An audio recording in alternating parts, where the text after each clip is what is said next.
Eu sei que Deus vai falar com você, assim como falou comigo. Mas eu quero ler o trecho. Lucas 16, a partir do versículo 1. E contou Jesus ainda aos seus discípulos: havia um homem rico que mantinha um administrador. Este, porém, foi acusado de estar esbanjando os bens do seu patrão. E aconteceu que, mandando-o chamar, o interrogou: que é isso que chega a mim a teu respeito? Presta contas da tua administração, porquanto já não podes continuar com essa responsabilidade. Diante disso, falou o administrador consigo mesmo: meu senhor está me despedindo. Que farei? Trabalhar na terra não tenho força, quanto a viver esmolando tenho vergonha. Já sei o que farei para que, quando perder o cargo de administrador, as pessoas continuem a me receber em suas casas. Tendo chamado cada um dos seus devedores, indagou o primeiro: quanto deves ao meu senhor? Replicou ele: 100 potes de azeite. Ao que o administrador lhe autorizou: toma a tua conta, senta-te depressa e escreve 50. Em seguida questionou outro: e tu, quanto deves? Respondeu ele: 100 tonéis de trigo. E o administrador lhe orientou: toma a tua conta e escreve 80. Então o Senhor elogiou aquele administrador da injustiça, pois agiu com sabedoria. Porquanto os filhos deste mundo são mais sagazes entre si, na conquista dos seus interesses, do que os próprios filhos da luz em meio à sua própria geração. Versículo 9. Portanto, eu vos recomendo: usai as riquezas deste mundo ímpio para ajudar ao próximo e ganhai amigos, para que quando aquelas chegarem ao fim, esses amigos vos recebam com alegria nas moradas eternas. Amém? O que você sente agora? Porque o meu ponto aqui são as moradas eternas, meus amados. Estou falando de casa. Na última mensagem que eu preguei, falei de casa. E hoje quero falar de morada. Morada é casa. As moradas eternas citadas aqui, o nome já diz, a expressão já completa. Você já deve imaginar. Está se tratando de que tipo de morada? Aquela que dura para sempre, aquela que dura a eternidade. Então está falando de uma morada do tipo divina. Mas o que me chamou a atenção nessa expressão foi que o original grego é maravilhoso, né? Ele fala da aionios eskinas, que essa expressão no original significa moradas eternas. Claro, só que o aionios é a única palavra do grego que significa um tempo específico, diferente dos tempos que nós lidamos com o nosso português. Nos tempos que nós temos aqui no nosso português, quando eu falo a palavra tempo, só tem um significado, só tem uma palavra para isso. É o tempo do relógio. Que horas são aí, irmão? Esse tempo aí é o cronos, a palavra original do grego. Cronos. Mas a gente usa algumas palavras com esse termo cronos no nosso português. Cronologia. Foi cronológico. Então, alguma coisa relacionada ao cronos vem desse tempo do original grego. Mas aqui não é cronos. Quando a gente fala de Deus, tem um tempo que a gente diz aqui no jargão do evangélico. É o tempo de Deus. Qual é o tempo de Deus? É a definição de kairos. Então, kairos é a palavra grega que especifica o tempo de Deus. Então, duas palavras para tempo nós já gastamos aqui. E não chegamos a aionios. Aionios é o tempo eterno, onde se junta o tempo do homem, cronos, com o tempo de Deus, kairos. Então, quando ele fala moradas eternas, usando essa expressão aionios, ele está dizendo que é naquela época em que os homens se encontram com Deus. Isso é revelação. Então, quando entendermos essa passagem, que por sinal é muito dificultosa, nem sempre a gente olha de primeira, eu entendi tudo que tem aqui.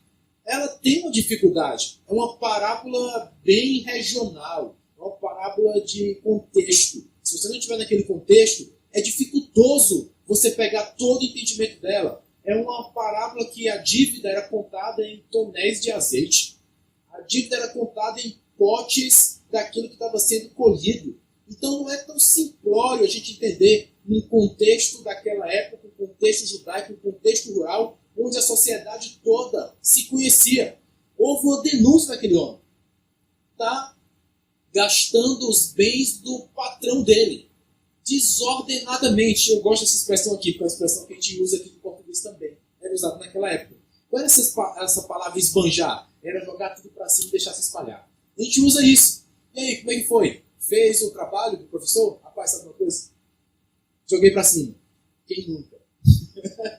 Quem nunca? Joguei para cima. Foi o que foi. Deu. Já era. Essa palavra esbanjar dele. Era essa expressão que eles usavam. Porque é uma palavra de colheita. É uma expressão de colheita. Colheu tudo. Olha, não deu certo. Joguei para cima e se espalhou. Todos os grãos se espalharam. Era essa a expressão esbanjar. A pessoa chegou a ter uma denúncia a fazer. O que é? Sabe aquele administrador que tu contratou e deixou lá cuidando das tuas coisas? Ele está jogando tudo para cima. Essa foi a denúncia que deu para ele. E quando ele soube da denúncia, o patrão chegou e já disse uma coisa para ele. Uma determinação. Demitido. Perdeu o seu carro. Eu não quero ninguém jogando minhas coisas para cima. Porque quando é o seu, você cuida direitinho. Mas quando é o meu, você joga tudo para cima. Então quem é o patrão que vai gostar disso? E isso tem um problema. Olha, tem um problema sério. Nós aqui, todos nós aqui, trabalhamos para alguém. Nem que seja para você mesmo. Você trabalha para alguém. Não posso misturar, por exemplo, a finança da minha empresa com a minha finança particular. Você sabia que essa é uma das maiores causas das empresas falirem, as empresas pequenas, as empresas familiares? Quando a família mistura o dinheiro da empresa com as contas familiares, vai dar um problema. São dois entes diferentes, são duas pessoas diferentes. Pergunte ao governo. Uma pessoa física e a outra jurídica. Tem que ser contas diferentes. A conta do banco, abre a conta PJ e abre a conta PF. Uma é sua, a outra é da empresa. Para não misturar. Porque fatalmente uma vai falir e vai levar a outra à falência também. Provavelmente o primeiro que vai falir vai ser a PJ. E quando você perceber, nosso PF está falido também. Tá, porque era a mesma conta. Então separa. É uma das coisas que mais dá diagnóstico, né? De falência de empresa pequena é que misturam as contas. Então não mistura. Esse cara estava esbanjando, jogando tudo para cima, não era o dinheiro dele. Era o dinheiro do patrão. Então o jeito, a postura como a gente trabalha com as coisas dos outros conta muito. Num dia certo, alguém vai chegar e dizer, olha, não faz com fidelidade não. Está fazendo de qualquer jeito, joga tudo para cima. Meu irmão, cuide do seu trabalho, tá? Cuide do seu trabalho, como se fosse do seu. Isso aqui é o primeiro ensino que eu já tive de cara. Rapaz, tem que cuidar como se fosse meu. Porque é dos outros, o que é de todo mundo, não é de ninguém. Eu estava com uma família, andando com uma família, e o cara, poxa, esse aqui não é o meu carro. Esse carro aqui está com problema. E eu andando no carro da família deles, né? Aí eu perguntei, mas qual é o problema do carro? Aí ele olhou para mim e disse, cara, Fábio, o problema desse carro é que esse carro é de todo mundo. Carro de todo mundo, ninguém cuida. Disse que era o carro que toda a família mexia. Toda a família andava, ninguém cuidava. Rapaz, foi um ensino. Eu era ainda um jovenzinho estagiário. Eu já aprendi de cara. Rapaz, o meu carro, eu sou rico. Eu que tenho que pagar essa bronca. Carro de todo mundo, ninguém cuida. Mas é o bem, qualquer bem, se é de todo mundo, ninguém vai cuidar. Então toma a responsabilidade para você. Não, o meu eu não jogo para cima. Mas é dos outros. Mas é minha responsabilidade, eu não jogo para cima. E isso é um ensino, isso é um princípio. A minha responsabilidade, eu não jogo para cima. E você entendeu a expressão que é jogar para cima? Amém? Isso a Matheus não falou no produto. Isso estou falando que é diferente. Mas, amados, moradas eternas é aquela casa que a gente vai morar quando o nosso tempo se alinhar ao tempo de Deus. Eu quero morar lá. Você vai morar também. Até o fim dessa mensagem eu vou te explicar como é que a gente vai morar junto nessa morada eterna. Isso aqui para mim foi uma revelação, um caminho. Tem um caminho que eu tenho que percorrer. E eu vou te dar uma notícia boa. Eu quero que você percorra comigo. A gente vai caminhar junto até chegar nas moradas eternas. Em nome de Jesus. Vamos caminhar junto. Se não for junto, não chega. E esse administrador infiel vai mostrar pra gente. O que me chama a atenção, por que esse cara que é conhecido como administrador infiel é elogiado? A Matusa levantou isso quando falou desse assunto também.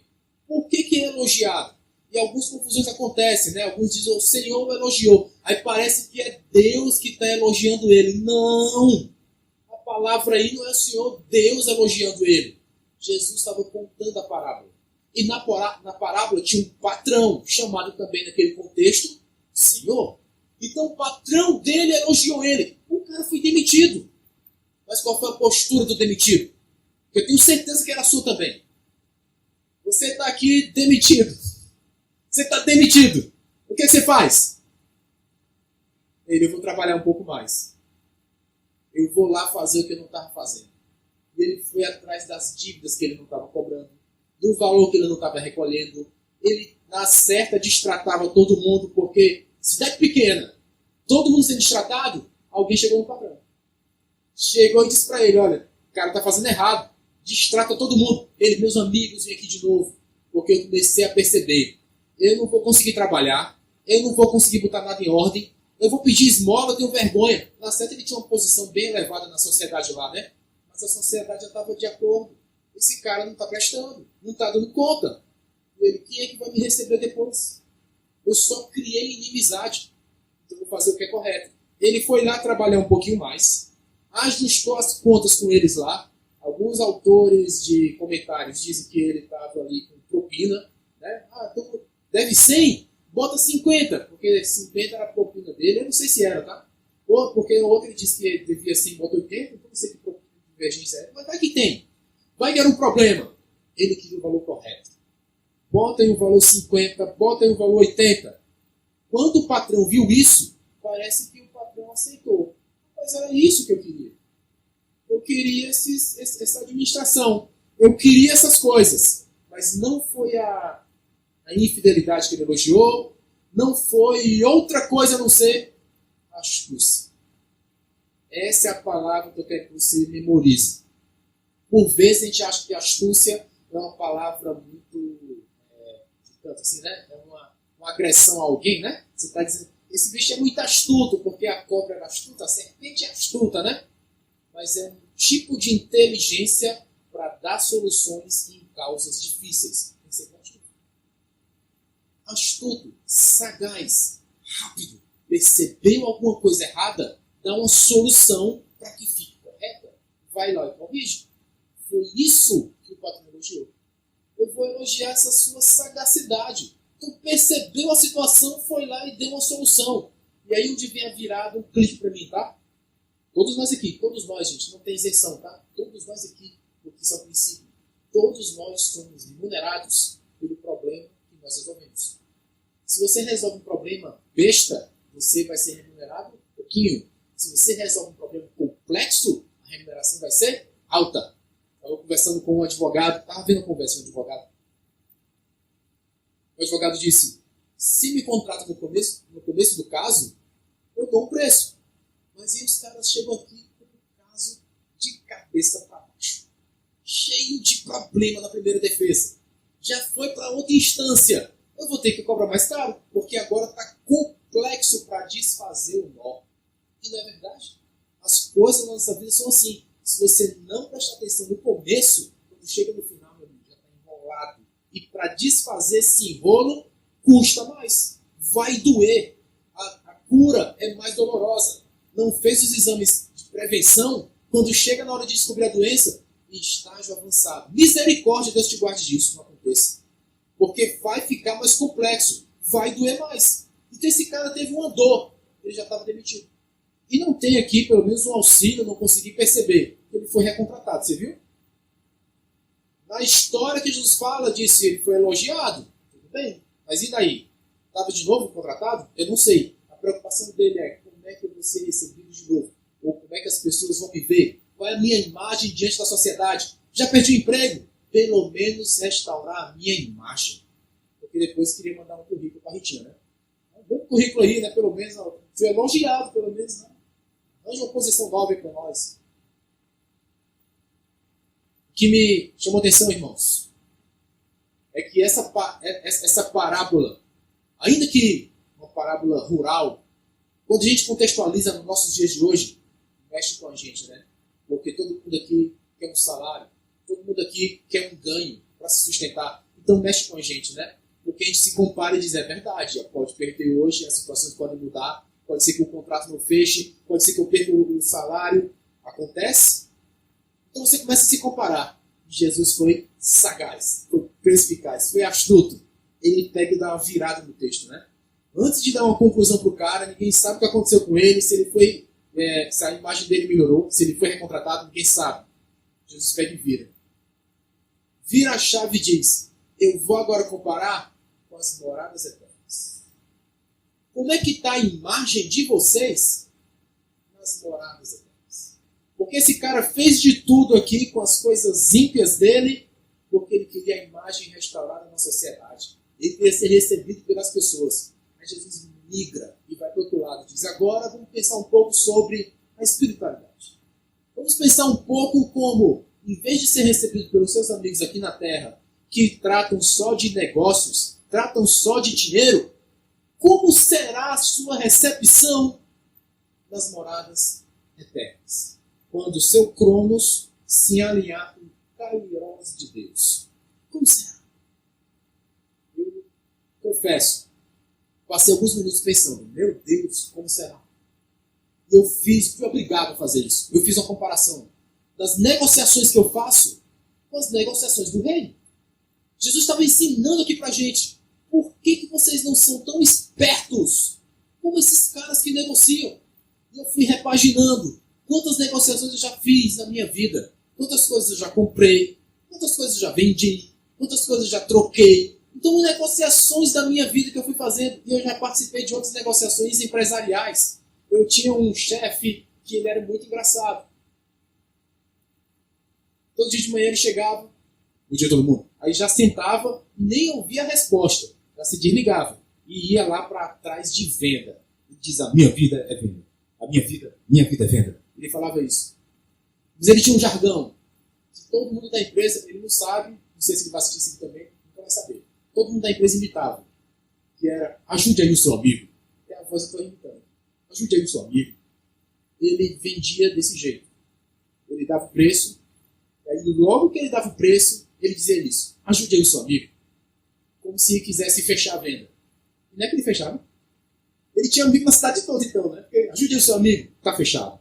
Só que ele mandava para mim depois as faturas, porque eu era responsável por isso. E aí quando eu pegava e dizia, mas rapaz, eu sei que o preço não era aquele, mas ele vendia com sobrepreço, porque era negócio de amigo. Amigos, negócios à parte, né? Não tem aquele que também vai vender e diz, rapaz, vou fazer para ti um preço de amigo. Não tem não, você nunca ouviu isso? Eu já ouvi muito. Preço de amigo, só faço para ti porque tu é o meu amigo. Mas está o lucro lá, cara. Tá tudo lá. É muito amigo, né?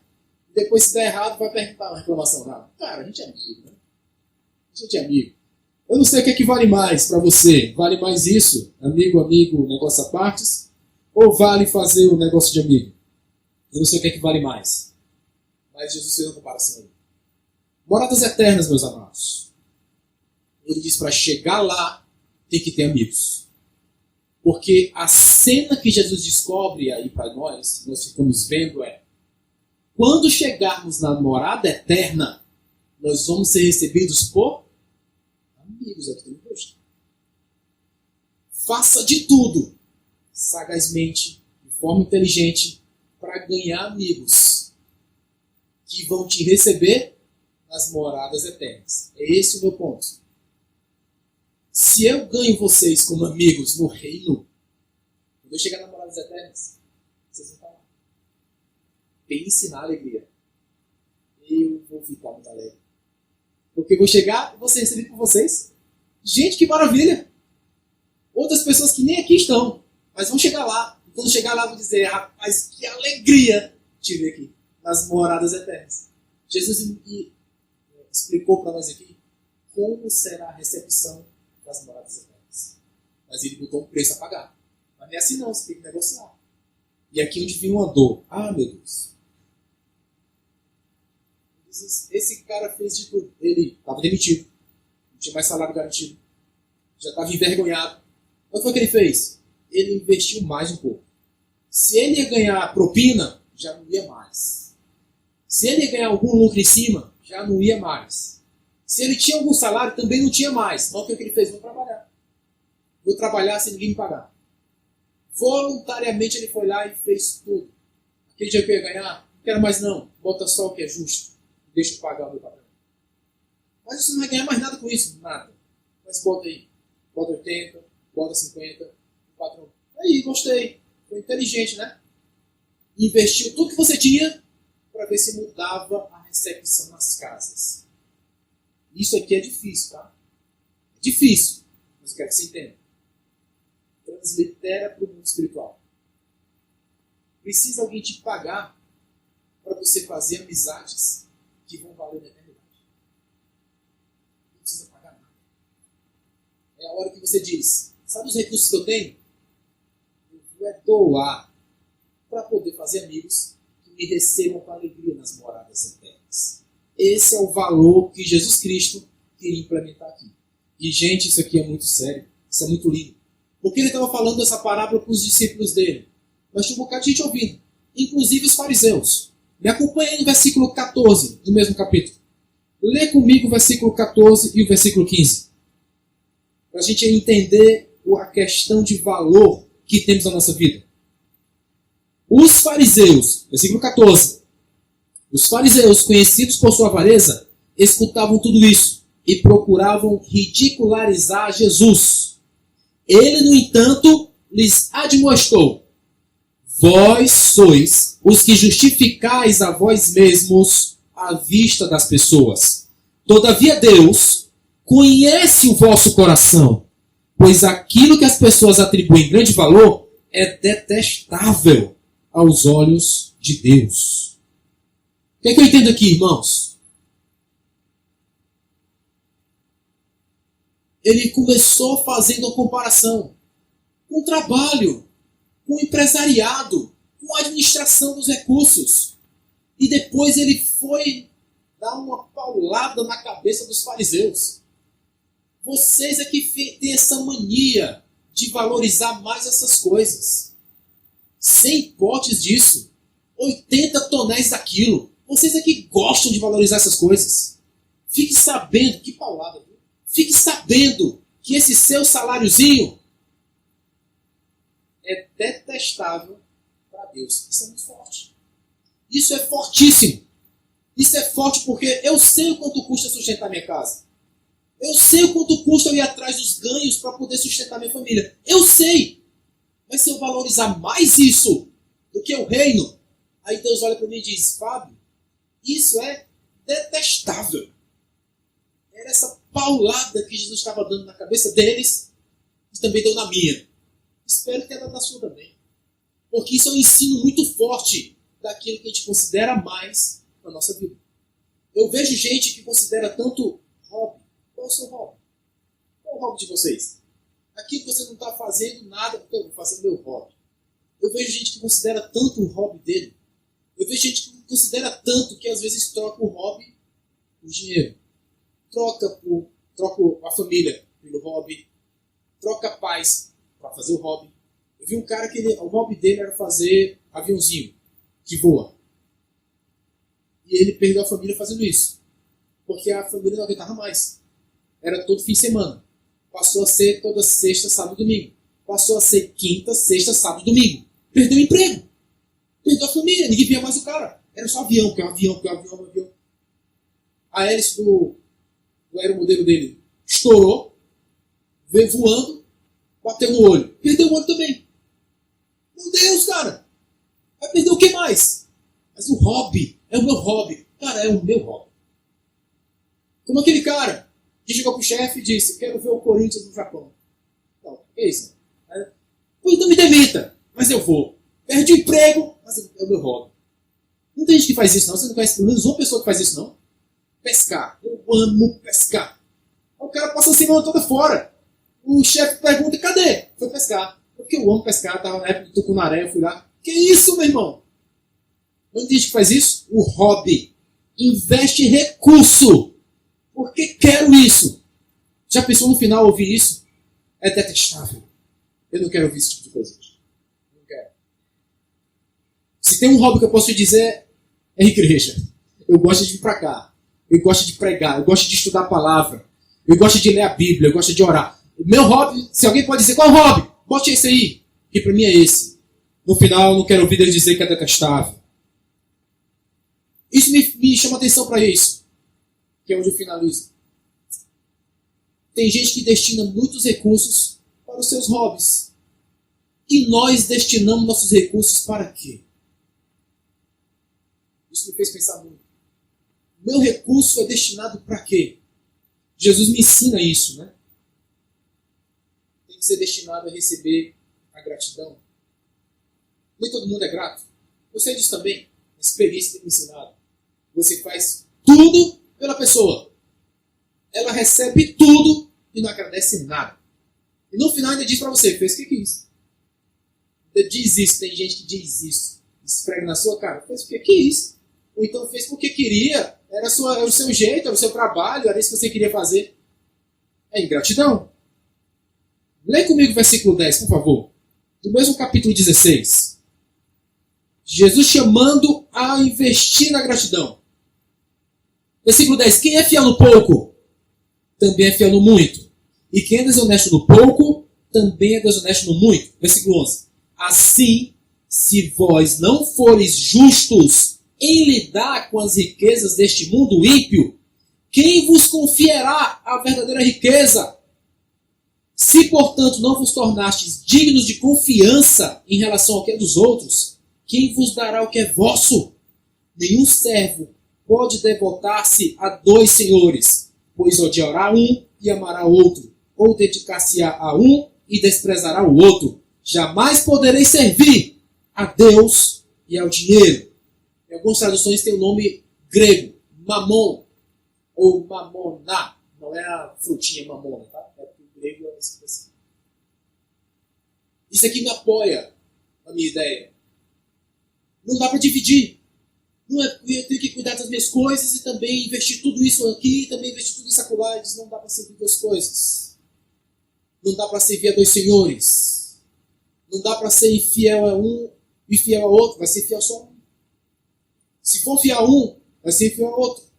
Ainda que seja pouquinho, seja fiel, porque aqui é o seu teste de fidelidade. O seu teste de fidelidade é no pouco. Todo teste de fidelidade são nas poucas coisas, que vai te aprovando até chegar ao muito. Eu já vi uma pessoa que ganhou uma loteria. Ele não tinha nada. Do dia para a noite, ganhou tudo.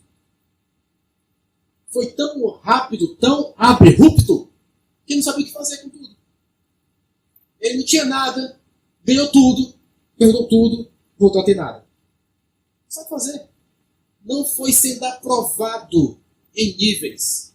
E é isso que eu quero deixar de registro no teu coração hoje. Nosso primeiro culto desse mês, que a gente vai tomar a ceia, fica esse registro no teu coração. Os meus recursos eu ponho onde? Onde eu coloco os meus recursos?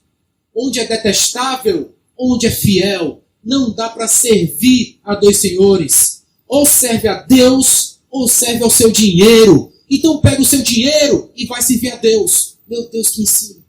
Esse é um ensino muito forte para mim, porque diz sobre a minha estratégia para chegar nas moradas eternas. Qual é a sua estratégia? Todo mundo aqui tem que ter um plano. Um plano de carreira, ou um plano de negócio, ou um plano de trabalho, ou um plano de emprego. Qual é o seu plano? Qual é a sua estratégia? O que esse cara foi elogiado? Ele era infiel, mas ele foi elogiado. Ele tinha estratégia.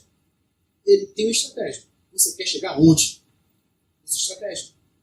Aí eu posso perguntar para você, o seu plano de negócios, o seu plano de carreira, você quer chegar aonde? Eu quero chegar a presidente do Brasil. Certo. Você perguntar para mim, onde eu quero chegar nas moradas.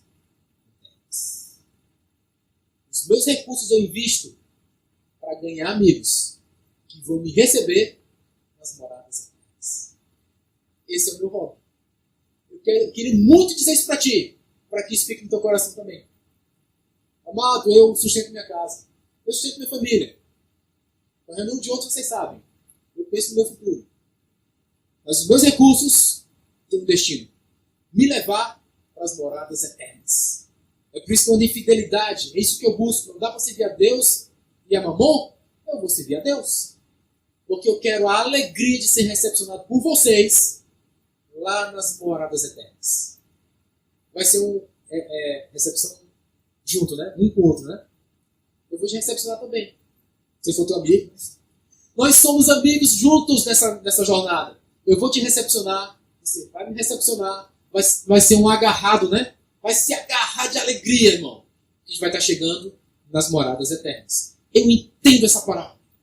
Eu entendo o esforço de Jesus aqui. Ele queria deixar isso claro. Qual é o seu plano? A minha mãe paga um plano funerário. Até para morrer a véia se prepara. Né? E ela sempre ficava dizendo porque tinha na minha infância, não só para ela paga a família toda.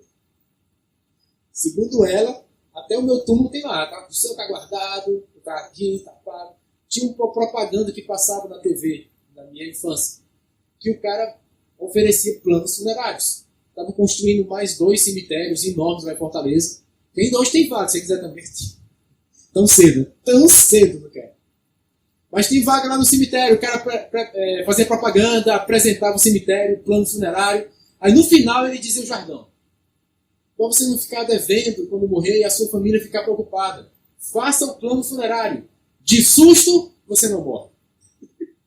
E quando morria, estava garantido, ninguém ficava assustado. Estava garantido. Irmão, até plano funerário tem. E qual é o seu plano para a morada eterna? Eu tenho o meu. Servir a Deus e não a mamon. Essas coisas não me conquistarem. Essas coisas não serem definidoras na minha vida. Elas existem. Você tem que ser estratégico com elas. Tem os recursos. E o que você faz com esses recursos? Aí Jesus nos ensina. Faça o que não é detestável a Deus. Faça o que não é detestável a Deus. E você vai ser recebido com alegria pelos seus amigos. Esses que tomaram seus recursos. Porque os meus recursos vão para vocês. Meus recursos vão para o reino. Eu faço amigos no reino com os recursos que eu tenho. E aí, quando eu chegar nas moradas eternas, vocês vão estar lá, rindo, alegre. Pastor, deu certo. O senhor investiu? Deu certo! E a gente investe, né, filho? Você sabe. A gente investe para que você seja amigo de Deus. E lá no futuro, nas moradas eternas, quando o nosso relógio se casar com o relógio dele, a gente alegremente se recepcionar uns aos outros. Vai ser bênção no nome de Jesus. Amém?